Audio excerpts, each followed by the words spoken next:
Prime Minister Sharif has promised, and I'm quoting him, a full and strong response.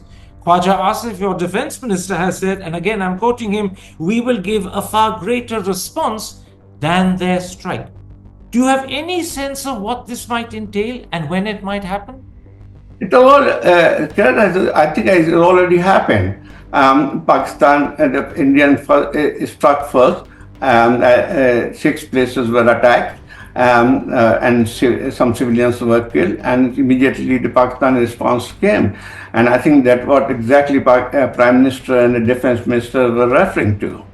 So you're saying a very important thing, and I'm asking you to clarify for me, Mr. Hussain. You're saying the shooting down of the 5 planes that Pakistan claims it shot down is in fact the Pakistani response. Not only those 5 planes, but Pakistan Army has said that they have also struck Brigade Headquarters in Jammu, and there's some other places. So apart from 5 planes which they claim to have shot down, there were also some military targets have also been attacked or struck down. So I think probably from Pakistani side, they feel that there's quite balanced response to Indian action. Hi, I'm Karan Thapar. Over the last few years, I hope you've been watching my program, The Interview on the Wire. During that period, I've interviewed doctors, politicians, businessmen, scientists, authors, and even the occasional Nobel laureate. For me, it's been exciting. I hope it's been enjoyable for you.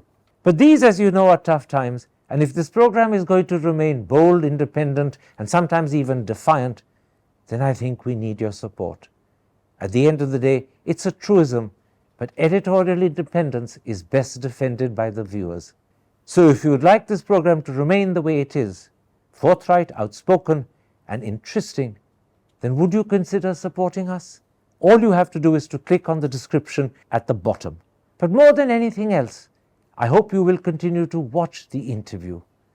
Your viewership means an awful lot to me.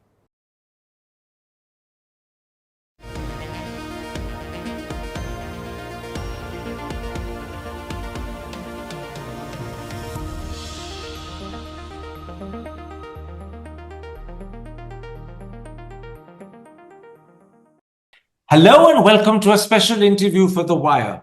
In the early hours of this morning, India launched military action against Pakistan. There were reportedly 23 precision strikes on 9 targets, which include Muridke, Bahawalpur, and Sialkot.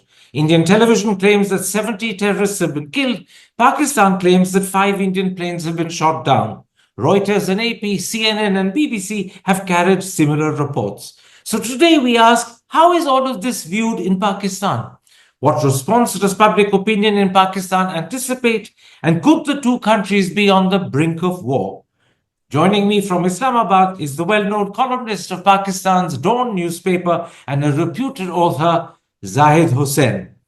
Mr. Hussain, India has announced that in the early hours of this morning, they carried out 23 precision strikes on 9 targets, which include Muridke, Bahawalpur, and Sialkot. 4 of the targets are said to be in Pakistan, 5 in Pakistan-occupied Kashmir. Indian TV claims 70 terrorists are said to have been killed. Let me start by asking you, what does Pakistan believe is the damage India has done? Well, Pakistan seems to be prepared for this kind of action. It was very much anticipated that India will strike any moment, and it happened. According to Pakistan, the India has targeted 6 places, mostly in Punjab, Balpur, Buridke, and in Muzaffarabad, and I think probably Sialkot too. And according to Pakistani military, there's 26 people were killed, and all of them were civilian. And it's hard to believe that the target was the military camp, as India has claimed. So Pakistan insists that 26 are killed, not 70 terrorists as India is claiming. Well, actually, what we know is that about 20 out of 26, there are about 2 children, some women, and some other people, civilians. I don't think they are terrorists. Now, India claims that the targets were terrorist locations and not military or civilian in any way. It also claims that the targets were fully destroyed. Is that also what Pakistan believes to be the case, or is the Pakistani view very different? No, I don't think that was the case, because we all know, and Pakistan Army will certainly say no. But as far as I know, I know that there is no military, terrorist camps in those areas, and it doesn't work like this, Karan. I have written a lot on the militancy and militant organization in Pakistan, my two books on that. But I don't believe that there was any terrorist camp in those areas which were targeted. What I heard so far, not only from the military sources, but also from the local sources, that they were madrasas. And if India feels that they are terrorist camp, well for them. But surely, Muridke is the headquarters of the Lashkar-e-Taiba. Bahawalpur is the headquarters of the Jaish-e-Mohammed. Both of those are well-known terrorist entities. LET was responsible for the 2008 attack on Mumbai. Pakistan itself has acknowledged it. For a while, you even trying people who belong to the LET for that attack. Jaish-e-Mohammed is responsible for a series of attacks, including Pathankot, including the attack on the Indian Parliament. These are their headquarters. So how can you say these are not terrorist locations? Well, maybe actually once upon a time, Masood Azhar lived in Bahawalpur. Does not mean that it is also a terrorist camp. When you are talking about Jaish Mohammed, I think probably long time, it may be very, very active. You may be right. Actually, they may be involved in some of the militant attacks inside Kashmir and other places. But if you've forgotten that these organizations were banned by Pakistani state, and some of Jaish Mohammed people have also been involved in terrorist action within the Pakistan. If you remember 2004 assassination attempt on Musharraf, two attempts on that. And in both the cases, Jaish Mohammed was involved. So to say that they are still active and being patronized by Pakistani state, I think it's a wrong information. And I think probably, and the other thing is that overall, actually, Pakistan has been under scrutiny from the international community on that issue. Pakistan was in grey list of FATF for quite some time. And it was clear last year. And one of the reasons for its clearance was that the members of the FATF were convinced that there's no more actually this kind of terrorist groups operating. Let me point this out to you. The Indian viewpoint is that, in fact, the LET and the Jaish-e-Mohammed have simply changed names, that they exist in their same capacity but with a new name. And your own newspaper, Dawn, has in earlier years confirmed that the change of name does not mean that the violent intent of the groups has in any way altered. I've quoted this frequently to people like Moeed Yusuf in my interviews. Dawn itself has said that the change of name is meaningless. But leave that aside. The Indian viewpoint is also that at Bahawalpur, the Jaish-e-Mohammed leader's 14 relatives were killed, including his sister and brother-in-law. Do you have any news about that? No, I don't think so. Maybe actually, if they were killed, I'm not sure about it. But when you're talking about they are also part of the terrorist network, I mean that's quite an exaggerated claim. Yes, actually, we have been writing. I myself have been writing about this group, militant groups, and very critical of them. But as far as over the last 6-7 years are concerned, or 10 years, Pakistan itself has become the target of some of these groups. And I think I've been speaking to my Indian colleagues and track too, and they all admitted that their cross-border infiltration has come down massively. In fact, actually, they were very they have cross-border or cross-LOC infiltration doesn't exist there. So I think probably it may satisfy the Indian public that they have finally the government or the Indian Armed Forces has struck that this camp. But I don't think there has anything. I don't think there's any substance to it. Now, an hour ago, A Pakistani brigadier speaking on the BBC has claimed that India also targeted a hydroelectric project on the Neelam River. What can you tell me about that? Yes, actually, that's the ISPR ISPR chief has just announced, has also issued a statement that Neelam, Jhelum, this hydro plant infrastructure has been struck, and that I think probably it has made the situation much more serious now. What exactly is the damage done to this hydroelectric project? Is it A damage? part, Is it part flooding? of part of the structure. I'm not saying it's completely destroyed, but certainly a part of the structure was damaged. Now, Pakistan has announced that it has shot down 5 Indian planes. This brigadier speaking on the BBC claimed 3 of them were Rafales. One was a Sukhoi, the fifth was a Mirage, a Mirage 2000. There is no confirmation of this from the Indian side at all. However, news agencies like Reuters and AP, CNN and BBC have carried these stories. Do you have any idea how confident Pakistan is of this claim that it shot down 5 Indian planes? I think they are very confident. Otherwise, they would not have publicly announced that.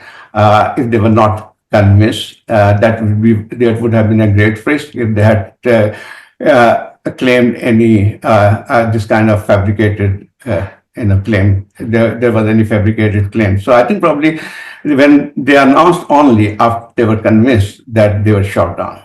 Do you know what sort of ammunition was used by the Pakistanis to shoot these planes down? Do you know what sort of planes Pakistan used against the Indian fighters? Well, actually, I'm not sure which kind of ammunition and missile were used, but certainly Pakistani jet, particularly J-17 Thunder and F-16s were very well equipped. Because what Pakistan Army has said that Pakistani planes did not cross over to Indian side, neither any Indian plane came to this side. Now, Prime Minister Sharif has promised, and I'm quoting him, a full and strong response. Khawaja Asif, your defense minister, has said, and again I'm quoting him, we will give a far greater response than their strike. Do you have any sense of what this might entail and when it might happen?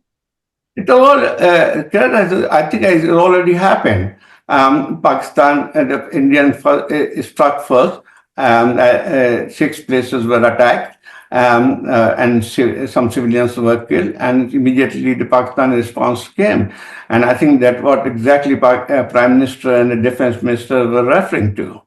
So you're saying a very important thing, and I'm asking you to clarify for me, Mr. Hussain. You're saying the shooting down of the 5 planes that Pakistan claims it shot down is, in fact, the Pakistani response? Not only those 5 planes, but Pakistan Army has said that they have also struck Brigade Headquarters in Jammu and some other places. So apart from 5 planes which they claim to have shot down, there were also some military targets have also been attacked or struck down.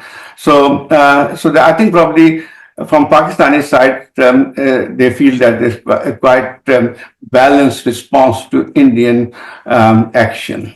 So what you're saying is that the response from Pakistan has happened, the shooting down of the 5 planes that you mentioned and the attack on what you call Brigade Headquarters in Jammu are the Pakistani response. There will be no further response from Pakistan.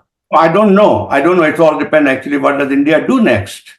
And I think probably what we are hearing that is not end of it.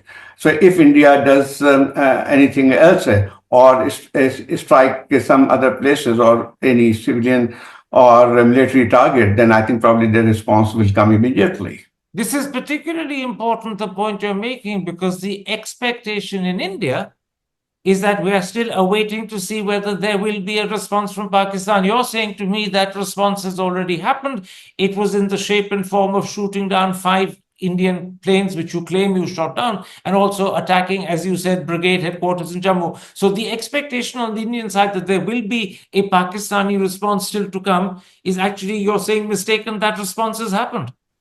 Well, actually, I think probably if the Indians do not believe that it happened, then they are in a state of denial. I'm not saying I'm not privy to whatever the thinking is at the moment, but I think that the response was very apt, so if they have downed 5 planes and attacks or also targeted some military its headquarters. So I think probably it's a very appropriate response to Indian action. Tell me, how do you view the situation on the line of control where heavy artillery firing has broken out, apparently right across its length and breadth? In fact, some sources in India are worried that we could have firing now on the international border, something that doesn't usually happen. So, how do you view the situation on the ADC with this heavy artillery firing happening right across its length and breadth? Well, actually, the situation is very tense. And I think if this firing continues, things could escalate further. That's basically going to be the main focus of Pakistan and Indian military standoff. So I think probably that's cause of worry that if situation get worse, there will not be any line of control for that matter. Pakistan has already said that in several places they have destroyed Indian posts along the LOC. And so if the claim is right, actually, I think probably this situation is already getting out of control.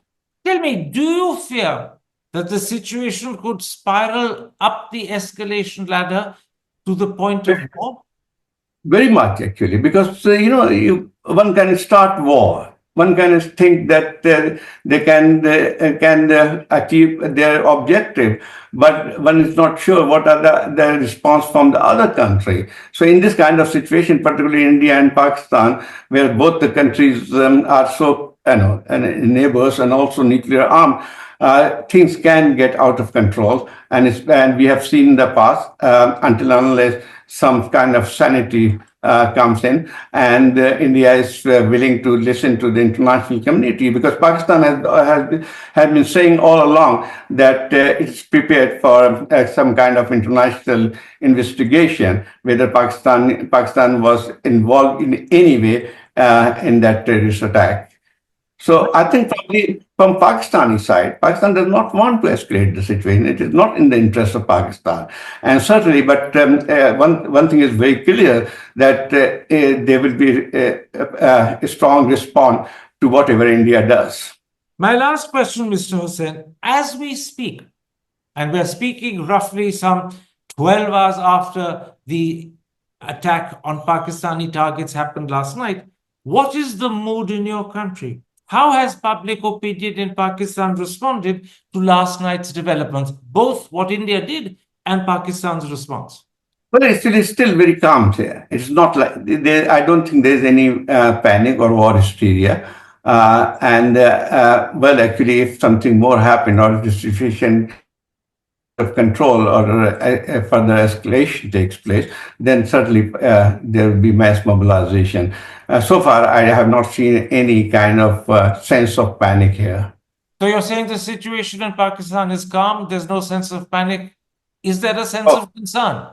Yeah, so far, I could see that, sense that, and I have been speaking to, not only I'm here in Islamabad, but I have been speaking to people in Islamabad, Lahore and Karachi, and this is basically business as usual so far. Mr. Hussain, thank you very much for the time you've given me. Thank you very much for agreeing to appear on this program and explain how you in Pakistan view the developments of last night. Take care, stay safe. Thank you, Karan. Hi, I'm Karan Thapar. Over the last few years, I hope you've been watching my program, The Interview on the Wire. During that period, I've interviewed doctors, politicians, businessmen, scientists, authors, and even the occasional Nobel laureate. For me, it's been exciting. I hope it's been enjoyable for you. But these, as you know, are tough times, and if this program is going to remain bold, independent, and sometimes even defiant, then I think we need your support. At the end of the day, it's a truism, but editorial independence is best defended by the viewers. So if you would like this program to remain the way it is, forthright, outspoken, and interesting, then would you consider supporting us? All you have to do is to click on the description at the bottom. But more than anything else, I hope you will continue to watch the interview. Your viewership means an awful lot to me.